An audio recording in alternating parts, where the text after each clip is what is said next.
Sir ക്ഷമിക്കണം, അറിയാണ്ട് പറ്റിപ്പോയതാ. സാരമില്ല, ഇറ്റ്സ് ഓക്കെ. ഞാൻ വേണോന്ന് വെച്ച് ചെയ്തതല്ല സാർ. സാരമില്ലെന്ന് പറഞ്ഞില്ലേ, പോയിക്കോളൂ.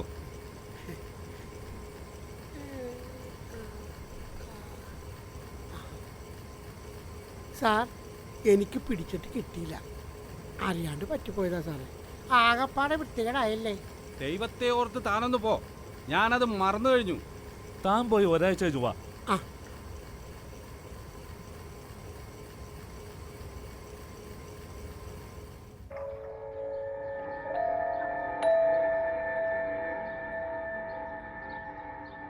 അദ്ദേഹത്തിൻ്റെ മുഖം വല്ലാണ്ടായിട്ടുണ്ട്.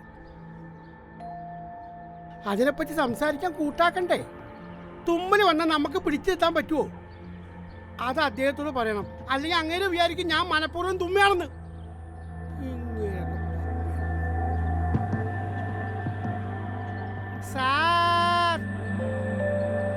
തന്നോട് എത്ര പ്രാവശ്യം പറയണം, ഇനി ആ കാര്യം പറഞ്ഞ് എന്നെ ശല്യപ്പെടുത്തരുത്.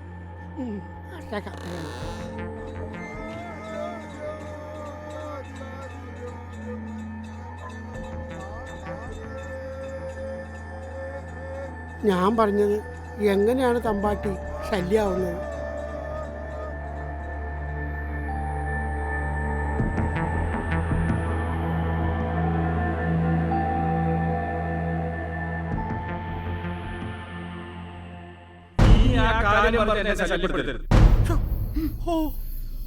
അറിയാണ്ട് പറ്റിപ്പോയതാണ് സാറേ. തുമ്മലിനെ പിടിച്ചു നിർത്താൻ പറ്റുമോ? അത്രയ്ക്ക് തണ്ടുണ്ടെങ്കിലേ നാളെ രാവിലെ ഒന്നുകൂടി പോയി പറ. മനുഷ്യന് കിടന്ന് ഉറങ്ങണം, അല്ലെങ്കിൽ നിങ്ങൾക്ക് ആളും ആൾത്തരും അറിയില്ല. ശല്യം ആളും ആൾത്തരും അറിയില്ലെന്ന് ഇവിടെ.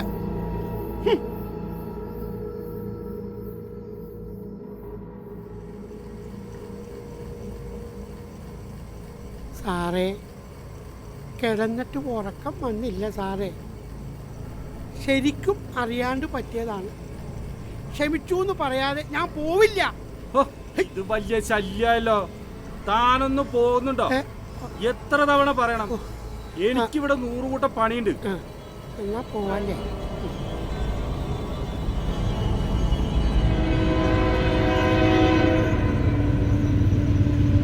ഞാൻ ശല്യപ്പെടുത്തിയാലും സാറിന് തോന്നുന്നില്ല. അതിന്റെ കാരണം എന്റെ പശ്ചാത്താപമാണ്. ശരിക്കും അറിയാണ്ട് പറ്റിയതാണ്. ഞാനയക്ക് ശല്യമാണത്രേ. ഞാൻ അറിഞ്ഞുകൊണ്ട് പറഞ്ഞൊന്നുമല്ലോ. അയാൾക്ക് എന്നെ കൊണ്ട് ശല്യമായിരുന്നു. ജാതി സർട്ടിഫിക്കറ്റ് ഇല്ലെങ്കിൽ ബാങ്കുകാർ ലോൺ തരില്ല എന്ന് തമ്പാട്ടിയായി. ഞാനൊന്ന് തുമ്പിയപ്പോ ജാതി തെറിച്ചു പോയോ?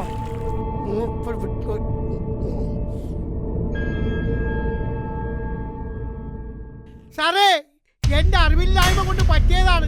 സാറ് ക്ഷമിക്കണം സാറേ. എന്താ നിന്റെ ഭാവം? കളിയൊക്കെയാണോ? ഇനി ഇവിടെ കണ്ടുപോയത്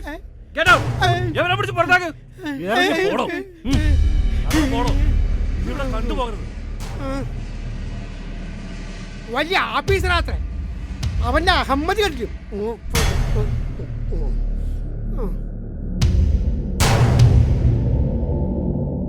വലിയ പ്രമാണി, മനുഷ്യനെ അറിയില്ല.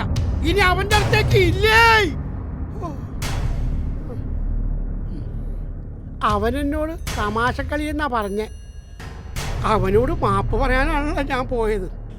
അവരൊക്കെ വലിയ ആൾക്കാർ, ഞാനോ വെറും പുറംപോക്ക്.